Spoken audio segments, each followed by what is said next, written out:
They say podcasts are going to replace books. I don't know about that, but I do think TRS Clips will assist your learning process.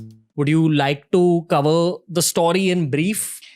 Sure, why not? I think it's a very interesting story, and it's very reminiscent of the previous avatars, wherein they do a lot of grand things, and they achieve a lot of grand feats. And there's a bit of romance, there's a bit of action. Romance? In Kalki's story, yes, of course. Which of the avatar? I mean, not all avatars had a counterpart, a spouse, but in Ram's story, the entire abduction and rescue of Sita adds the bit of romance, between the husband and wife. In Krishna's story, of course, there's the gopis earlier, and then Rukmani and the Ashtabharya, and a lot of people don't know those parts of the story, where Krishna had to go through a lot of struggle to get each of the princesses to marry. So Kalki's story has a bit of everything, a bit of romance, action, a bit of larger than life imagery, grand battle, multiple grand battles, quintessential villain, which is Kali. And again, a lot of people don't realize there's a difference between the villain Kali and Kali. A lot of especially Western followers, I realize, they confuse between the two. Kali and Kali are completely different. Kali is a goddess and Kali is the demon, right? And I think it's also because of the way goddess Kali has been represented in some Western movies earlier, like Sindbad and all, where they showed her being controlled by a tantric, etc. So there's a misrepresentation of Kali in the Western hemisphere, which gives rise to this confusion. So let me clear that once and for all, that Kali is different from Kali. So Kali is the villain in Kalki's story. And interestingly, since we mentioned Kali, I would also like to highlight here that in Tantra, there is a concept where Kali is equated with Krishna. Both of them are dark and both of them are larger than life. So in Tantra, there's a very beautiful concept where the Dashavatar of Lord Vishnu are related with the Dash Mahavidyas, which are different forms of Kali. But we're not getting into that right now. For Kalki's story, there's a romance between him, who will be born in Shambhal, which will probably be in Tibet, based on the Tibetan scriptures.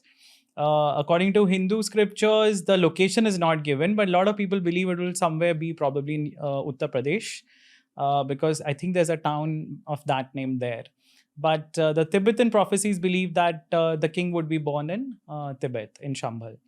And the princess that he's going to marry would be from Sri Lanka, the country that we were discussing earlier. So, there's a cross-country romance, and, how they interact, it's through a parrot. And, so it's an interesting story. Like Twitter? Yeah, a talking parrot, probably like Twitter. So God, I mean, I'm constantly trying to draw out the modern day parallels. Like, we're already in such a modern world where we're talking about the internet and crypto and the metaverse. That I'm just trying to figure where this could fit in. Definitely. It's quite obvious. It's quite probable that there would be some amount of technology involved in this. Like, I believe Nostradamus, when he had predicted World War II, he predicted the fighter jet bombers as being controlled by flying pigs, which was actually a representation of the kind of masks they wore. Yes. So, with these predictions, it's always like metaphorical. Yes. It's never literal. Of course. A person predicting or writing, even the Purans, they are the future Purans. Like Kalki Puran talks about the future. These are the events that are going to happen. So, of course, there's a bit of rationalization that you need to do when you're reading these stories and when you are trying to understand these stories, because they were written in a previous time by somebody who was not fully aware of how things would be in the future. So whatever visions the person received, which is Ved Vyas, who's written the Puran. So whatever visions he received of the future, he has described according to those. So there are, so Devdutt is the horse that he's going to ride, which is sort of a flying horse. There's very interesting mentions of them crossing the same bridge that Rama had created to reach Lanka. So they return back to the mainland through that bridge. Do you 100% believe that Sri Lanka is Lanka? So it's hard to say. I would say it's hard to say. Let's highlight that a little bit. Sure, because I feel, there's the distance is not as much as mentioned in the scriptures. Distance between Indian mainland and Sri Lanka is actually, I don't think it's 100 yojans, which the Valmiki Ramayana mentions. Again, need to highlight the Ice Age. Yes. And highlight how there were probably interoceanic islands which are now hidden. Definitely. As in what we call tectonic plates now. Yes. Could have been slightly exposed because water levels were a lot lower then. Yes. And it also ties up with the belief that this is not from this current cycle. Ramayana was from the 24th Mahayuga. So what was the coastline of India or Sri Lanka at that time? It's very hard to say. And in fact, the Tamil literature, the Sangam literature, it actually mentions a continent called Kumari Kandam, which existed. And certain scholars have kind of postulated that it linked Madagascar and Sri Lanka to Indonesia. Wow. So it was a huge continent below the southern tip of India. It's a possibility. You never know how the sea line, how the shoreline was. That could have been Sri Lanka. I mean, that could have been Lanka. Possible. But, for all practical purposes, we have to understand that it was separated from the Indian mainland. It was a separate island. That's all we know. And I wonder if from a geopolitical scenario, the British called Sri Lanka to create a divide and rule mentality between the Hindu... They actually called it Ceylon. So it may have come from the same name, anglicized version, but there's a possibility. What do Lankans call themselves? Sri Lankans? Sinhala. So the island is Sinhala, and in Kalki Purana it is mentioned as Sinhala. Okay. So at least for Kalki, we know that his bride would come from Sinhala.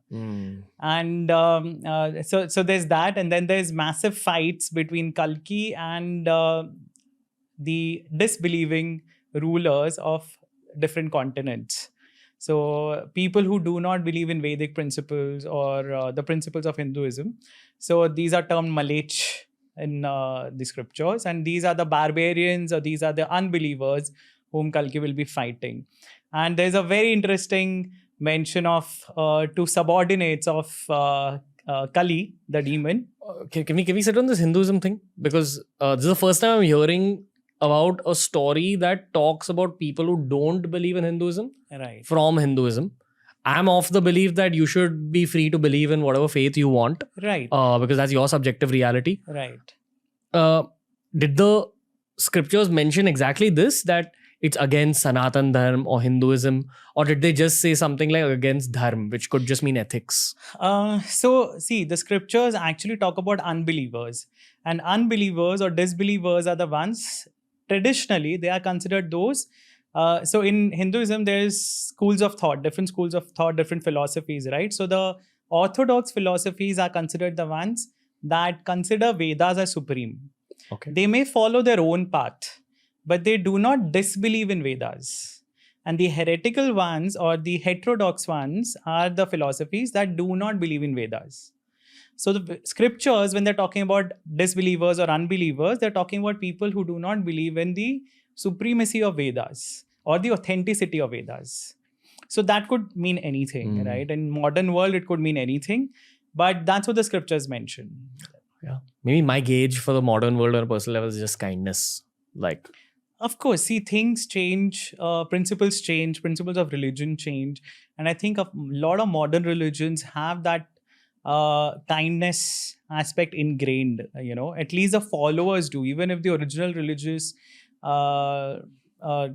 tenets may not have stressed on them so forcefully. Today, we all understand that, being nice to your fellow, being your neighbor and helping the society grow is what religion is supposed to do. It is supposed to bring people together and it is supposed to bring people closer to God. And in Indian thought, the way to come closer to God, the best way to come closer to God is through helping the fellow souls achieve that stage of enlightenment also. That is why you have so many examples of saints and sages who could have easily attained salvation.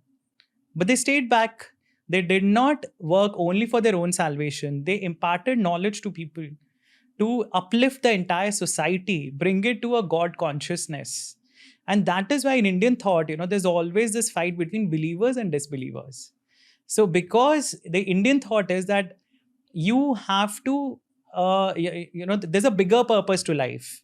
Bringing people upwards is great, which is your karma, which is karma yoga, frankly, right? Whatever position you are in society, you fulfill that to the best of your abilities. That is the karma yoga. The ones around you. Helping the ones around you, fulfilling your responsibilities to your family, to your society, to your friends, to your work, everything. That's karma yoga. But you do it with a thought that I'm doing this for God. So the belief in God has to be there. Whenever there is a belief that I am doing it, that is not karma yoga. That is a sense of ego or entitlement. Maybe this is what I draw from what you said, that rather than them saying no, anti-Hinduism will be targeted, it's much more non-godly people be targeted. Yes. And so the fights with these kings, and they are all described very vividly. And, there's two subordinates of Kali that are very interesting, called Koka and Vikoka. And they're very interesting. They're two demons who can be killed only if they're killed together. Otherwise, they will not die. If you kill one of them, and it's a very interesting fight. So I don't want to reveal everything. I would like people to read the Kalki Puran. It's a short book, and it's interesting. It's an interesting story. Okay. What do you think that could mean? People who can't die? I feel, it's some sort of a symbiotic being, where quantum particles. Yes, quite possible. Or it could be, the entire story of Kali and Kalki could take us into the AI zone, for all you know. They could be automatons or robotic beings, who are connected to each other, and the source is in one. It's like Horcruxes and all that. This one will not die till the other one is also killed. So there could be so many different interpretations to that. Yeah, or it could be in a quantum realm entirely. You never know. Quite possible. Wild ideas with Dr. Aggarwal. Thanks for watching. Make sure you check out the entire episode and also check out this playlist that we've curated just for you.